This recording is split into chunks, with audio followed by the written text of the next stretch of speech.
Hello dear future doctors, कैसे हैं आप सब। आई होप आप लोगों की प्रिपरेशन बहुत अच्छी चल रही होगी और सब लोगों के टेस्ट जो भी मॉक टेस्ट आप दे रहे हैं वो बहुत अच्छे जाते होंगे। पर जब हम प्रिपरेशन कर लेते हैं तो बहुत सारी ऐसी छोटी छोटी चीज़ें होती हैं जो आपको कहीं ना कहीं आपके टारगेट तक पहुंचाने में प्रॉब्लम क्रिएट कर सकती हैं, या कहीं ना कहीं आपके मार्क्स जितने आने चाहिए थे उतने नहीं आ पाते। तो उन्हीं सब मिस्टेक्स के बारे में, या वही सारी चीज़ें जो हमें नहीं करनी चाहिए, उन्हीं के बारे में डिस्कस करने के लिए आज मैंने ये वीडियो बनाया है। So first most important thing कि आप जब एग्जाम देते हैं तो आप टाइम मैनेजमेंट करने की पूरी कोशिश करते हैं, बट समटाइम्स वो टाइम मैनेजमेंट नहीं हो पाता। अगर अभी भी ऐसा हो रहा है तो please don't avoid such type of situation. आपकी पूरी कोशिश रहनी चाहिए कि आपका जो एग्जाम है वो 3 आवर्स में ही हो जाए, बिकॉज आपका माइंडसेट 3 आवर 20 मिनट्स का बना हुआ है। तो आपका जो एग्जाम है वो 2 आवर 40 मिनट्स में करने की कोशिश करो, या 2 आवर्स 50 मिनट्स में करने की कोशिश करो, बिकॉज वो 10 मिनट्स और 15 मिनट्स का जो मैं टाइम आपके पास बचाने की कोशिश कर रही हूँ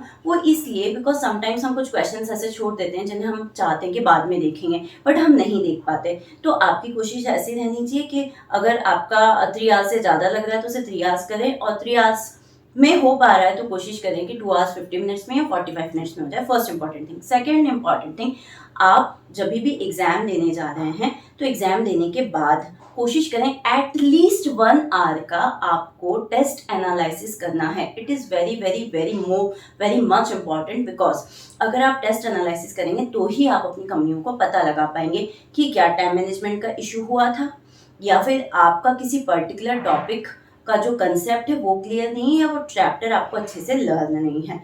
फिर ये भी हो सकता है कि आपने कुछ टॉपिक्स जो हैं वो कम पढ़े होंगे। तो सारी जो प्रॉब्लम्स हैं उनका पता आपको तभी लगेगा जब आप आफ्टर एग्जाम एटलीस्ट 1 आवर का टेस्ट एनालिसिस करें। और ये टेस्ट एनालिसिस कहीं ना कहीं आपको अपनी प्रॉब्लम्स को समझने में हेल्प करेगा। और फिर अभी मैंने कुछ दिन पहले एक बच्चे ने मेरे से क्वेश्चन पूछा था कि चैप्टर पूरा पढ़ लिया है, बट समटाइम्स जब हम एग्जाम देने जाते हैं तो वो भूल जाते हैं। तो टेस्ट एनालिसिस से आपको पता लगेगा कि इस पर्टिकुलर चैप्टर के ये सब टॉपिक है जो मुझे याद नहीं है, तो उसको पढ़ो, उसको कंक्लूड करो, शॉर्ट नोट में कन्वर्ट करके कहीं स्टिक कर लो, और फिर उसे डेली बेसिस पे जब वो आपकी आंखों के सामने आएगा तो आपको लर्न होने में हेल्प मिलेगी। Okay, second thing test analysis. Third important thing, अपने बायोलॉजिकल क्लॉक को मेंटेन करो। देखो, किसी भी हैबिट को बनने के लिए 21 डेज लगते हैं। कितने लगते हैं? 21 डेज लगते हैं। तो अभी से आपकी कोशिश रहनी चाहिए कि आप अगर 1 to 5 PM के बीच में सोते हैं या थोड़ा भी नैप लेते हैं तो वो मत लीजिए, ठीक है, बिकॉज आपका जो एग्जाम का टाइम है वो 2 to 5 PM है। ठीक है, अगर आप सोएंगे तो वो पर्टिकुलर टाइम पे भी आपको थोड़ा स्लीपी फील होगा और आप उतने एक्टिव नहीं रह पाएंगे। तो आपकी कोशिश यह रहनी चाहिए कि आप 12:45 to 1 PM के बीच में या 1 to 1:30 PM के बीच में ही अपना लंच कर लें। देन उसके बाद थोड़ा बहुत आपको अगर हल्का सा वॉक करना है या घर में किसी से बातचीत करनी है तो बातचीत करें। देन 1:30 to 2 PM आप आराम से बैठें, कुछ स्ट्रैटेजी बनाएं एग्जाम के लिए, अपने ब्रेन को इंगेज करें। देन 2 to 5 के बीच में आपको उसी कंडीशन में बैठने की कोशिश करनी चाहिए जैसे कि एग्जाम हॉल में होता है कि अपने या तो पेपर दीजिए उस पर्टिकुलर टाइम पे, या फिर आप ऐसा कीजिए कि उस पर्टिकुलर टाइम पे सम्स सॉल्व कीजिए, फिजिक्स के, केमिस्ट्री के, बायोलॉजी के। बिल्कुल भी फ्री मत रहिए। वो 2 to 5 में बहुत ज़्यादा इंपॉर्टेंट आपका टाइम निकल के आना चाहिए। आपकी अच्छी प्रोडक्टिविटी होनी चाहिए। आज से शुरू करेंगे, आपका थर्ड तक आराम से वो आपकी हैबिट बन जाएगी। मैं ये नहीं कह रही कि आप सुबह 4 बजे उठो, सुबह 6 बजे उठो। आपका एग्जाम लेट है, आप 7 बजे उठोगे, 8 बजे उठोगे, आपका काम हो जाएगा। But thing is that after that अगर आप 8 o'clock उठे हैं, 8:45 तक, 9 o'clock तक फ्रेश अप होके अब ब्रेकफास्ट करके पढ़ने बैठो। देन 12:30 तक पढ़ा और फिर वापस से अपना थोड़ा सा ब्रेक लेके फिर से पढ़ाई शुरू कर दी। ठीक है, बायोलॉजिकल क्लॉक जो है बहुत बहुत बहुत ज्यादा इंपॉर्टेंट है। ठीक है, थर्ड इंपॉर्टेंट ये बात होगी। फोर्थ और मोस्ट इंपॉर्टेंट थिंग, अभी ऐसा हो रहा होगा, आप अपने फ्रेंड्स से बात करेंगे, कोई बच्चा ऐसा कह रहा होगा मेरी बहुत अच्छे से तैयारी हो गई, कोई बच्चा ऐसा कह रहा होगा कि नहीं मेरी तो बिल्कुल भी तैयारी नहीं हुई।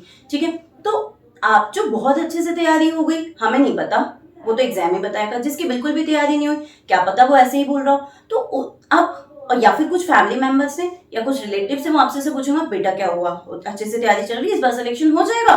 तो आपको लगेगा अरे नहीं हुआ तो क्या हुआ, क्या होगा। ठीक है, इस तरह की चीजें आएंगी। तो आपको इस तरीके के जो भी लोग हैं जिनसे आपको लगता है कि बात करके माइंडसेट थोड़ा भी नेगेटिव हो रहा है, तो वहां बात नहीं करनी है। Try to avoid all these things. People ही क्या, हम ये भी कोशिश करें कि हम उस तरह का कंटेंट कहीं से ना लें जो आपको नेगेटिव बनाए। एंड फिफ्थ और most important thing is that कि आप 15 मिनट या 20 मिनट का टाइम खुद को दें। इन 15 या 20 मिनट के टाइम में आप क्या कर सकते हैं, 5 to 10 मिनट्स वॉक कर सकते हैं, ब्रिस्क वॉक कर सकते हैं। 5 मिनट्स आप जंपिंग जैक करें, देन 5 मिनट्स का कोई मोटिवेशनल सॉन्ग सुने या फिर कोई कॉमेडी देख लिया, सुन लिया। उस 15 मिनट में आपकी बैटरी चार्ज होनी चाहिए। बिकॉज आपके, जब मैं कह रही हूँ कि ब्रिस्क वॉक करेंगे या जंपिंग जैक करेंगे, तो ये आपके लिए क्यों इंपॉर्टेंट है, आपके ब्रेन को एक्टिव रहने के लिए बहुत ज़्यादा ऑक्सीजन की रिक्वायरमेंट होती है, ठीक है। और जितना ज़्यादा आप उस टाइम पे खुद को एक्टिव रखेंगे, ठीक है। तो आपने अगर 5 मिनट्स पे ब्रिस्क वॉक किया, ठीक है, या जंपिंग जैक कर लिया, ठीक है, एक पॉजिटिव सॉन्ग सुन लिया, एक मोटिवेशनल सॉन्ग सुन लिया, तो ये आपके लिए हेल्पफुल रहेगा। आई होप बच्चों आपको मेरी 5 टिप्स बहुत अच्छे से समझ में आएंगी और आप लोगों की प्रिपरेशन बच्चा बहुत अच्छे से जाएगी। आई होप आप सबका सिलेक्शन हो जाए। Wish you all the best और बहुत अच्छे से प्रिपेयर करते रहिए। अपनी स्ट्रेटेजी जो भी आपने बनाई थी उसको फॉलो करें, फोकस रहें, जो भी चीज़ आपको डिस्ट्रैक्ट करती हैं उनको अवॉइड करें। थैंक यू सो मच बच्चा। Wish you all the best for NEET 2025।